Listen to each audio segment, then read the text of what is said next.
Hi guys, we continue to chapter electric fields. Now we will get the electric field due to the continuous charge distributions.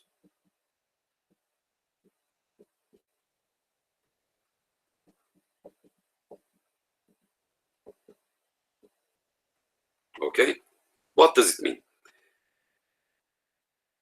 The continuous charge distributions, okay, can be found on a surface of sphere, for instance, okay, or maybe cylindrical surface, or maybe flat surface. So we can put plus and minus charges on these kind of surfaces, and we would like to find out the electric field that are created from these distributions. So the very first example that we are going to solve is the ring. Okay, very thin ring. Okay, it's very thin wire where the charges are placed around it homogeneously. So this is a circular ring. Okay, circular ring, and the charges are distributed homogeneously. Okay, and we would like to find out what is the electric field at a point which is just across the center line. Okay, across the center line. If we want to find the electric field at different point, it will be a more difficult problem. So this is easier. So we would like to first start with easy problems and then go to the difficult problems, right? So the radius of this ring is given as A, and okay, now we have to be careful because remember that earlier we had only one charge, like point charge, or okay, and we knew the distance from the point charge to the point P, okay, in space. Now we don't have only one charge, but we have charge distribution. So if we cut a small segment from this part, for instance, say that this segment length is dl. Inside this dl, there will be dq. D means very small amount. Remember that in PHYS 101, you learned that average velocity was dx over dt. Okay, dx over dt. This d means differential, very small amount of, okay, change in x. This is change in time. Okay, so the same case, okay, we have, so this is a little segment, inside there is a little charge, dq. Whenever you have a d in front of a quantity, it means that it's just a little bit. So just a little bit charge, maybe thousands of or millions of electrons, but still it's a little bit comparing with the rest of the shape. This will create its effect straightly, okay, directly in this way, okay, because whatever the point is, you have to draw a straight line from the charge location, and then the electric field will be given in this direction because it's assumed to be positive. But now it's going to be electric field, not the electric field, but dE, because dE is just a little bit electric field produced by just a little bit charge in this just a little bit region. Okay, good. Now, this electric field, because of this segment, is going to be in southeast direction, as you see. So what is this dE? dE is very simple. Since we have the expression for the electric field, let's write it down here. So the electric field was given by K Q over R squared. But now we have to really place these, okay, these distances. So the distance from this point and that point is given by R. We need to give a name for this distance. Let's say it's X, because it's in X direction, okay? Now, dE will be given by K times dQ divided by R squared, okay? So this is just the magnitude. I didn't put any vector sign and nothing. But now you have to be careful because now what we are doing is to get the total electric field, we have to add them up, okay, with these contributions. So this segment and this segment and this segment all these segments effects should be added one after another. Now look at this segment here, exactly symmetrically below this original segment that we have drawn.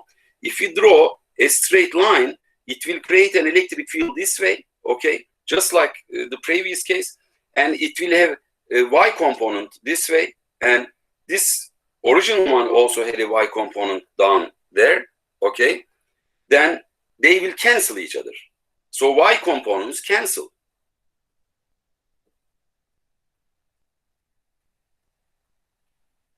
It doesn't matter what kind of two segments you consider. Y components will always cancel each other. These two, or these two, or these two, or these two, or these two, whatever couple of these segments are considered, you will see that the y components will cancel each other, but the x components just add up each other. So since this is dE, and okay, since this vector is dE, the resulting vector is just dE times, okay, cosine theta. Theta is given by this, okay. This is how you can get that. If the angle is given like that, this, okay, vector is just cosine obtained by multiplying dE by cosine theta from geometry. Okay, so can we find this angle? Yes, because theta is exactly here, and cosine theta is nothing but x over r. So cosine theta for our case is just x over r. Okay, x over r. So this side divided by the hypotenuse of this right triangle. Okay, don't forget, this is x and this is y direction. Good.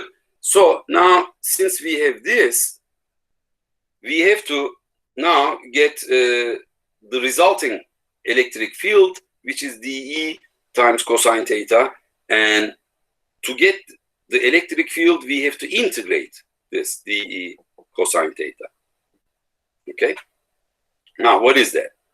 dE is equal to, since cosine theta is given by x over r, and dE by this expression, k x over r cubed, okay, r cubed times dE, d cubed, okay, d cubed. But now this is a strange integration, because we have x, we have r, we have q. This is an integral for charge. This is charge integration. But we are not used to this. We usually need to get a geometrical dependence for this thing. So now let's see what happens. The integration means summation. You go segment by segment around this loop. If you go around this loop, you check which one changes. As you see, if you go around this loop, x doesn't change because x is the distance from the center. So x is outside, taken outside. K is already a constant. You can take it outside. What about r? R doesn't change either, as you see. R is also on the surface of a cone, and it's the same distance, okay? So it doesn't change either. So it's a very simple case. It's just kx over r cubed times integral d cubed. This is the total charge, okay? Integral d cubed. So what is that? What is this? It's just the total charge, right? It's just the total charge. The sum of the small charges is just the total charge. So this is just Q. So the result is that E equals K times Q times X over R cubed, but R cubed is nothing but, okay, because R is the square root of, let's see, R is the square root of A square plus X square. So the cube of this is just A square plus X square to the power of 3/2. Okay? So this is basically how the electric field is found. But now I would like to say something about this DL and DQ dependence. So this was an easy case because there was nothing here next to DQ, so that we were able to get this result because this is the sum of the small segments charges was given by the total charge. But for some other cases, we will have some terms inside the integration sign, and then we will not be able to perform a charge integration, but we will have to convert this integration into the geometrical integration. In order to do this, we do that. So now remember that this dq is inside dl, okay? So dl is the distance that we considered. It's a small segment length. So in this small segment length, there is dq, just as I have told you before. But now, this is a small distance and small charge. What about the total length of this ring? Since it's circular, it's 2 pi a, and the total charge is just q. Okay? So the small region, small charge, the total region or total length, circumference of the circle, and total charge. Total charge is given as q here. In this case, we do ratio thing. Okay? Ratio. So now we just multiply this cross product. dl times q should be equal to 2 pi a times dq. Okay?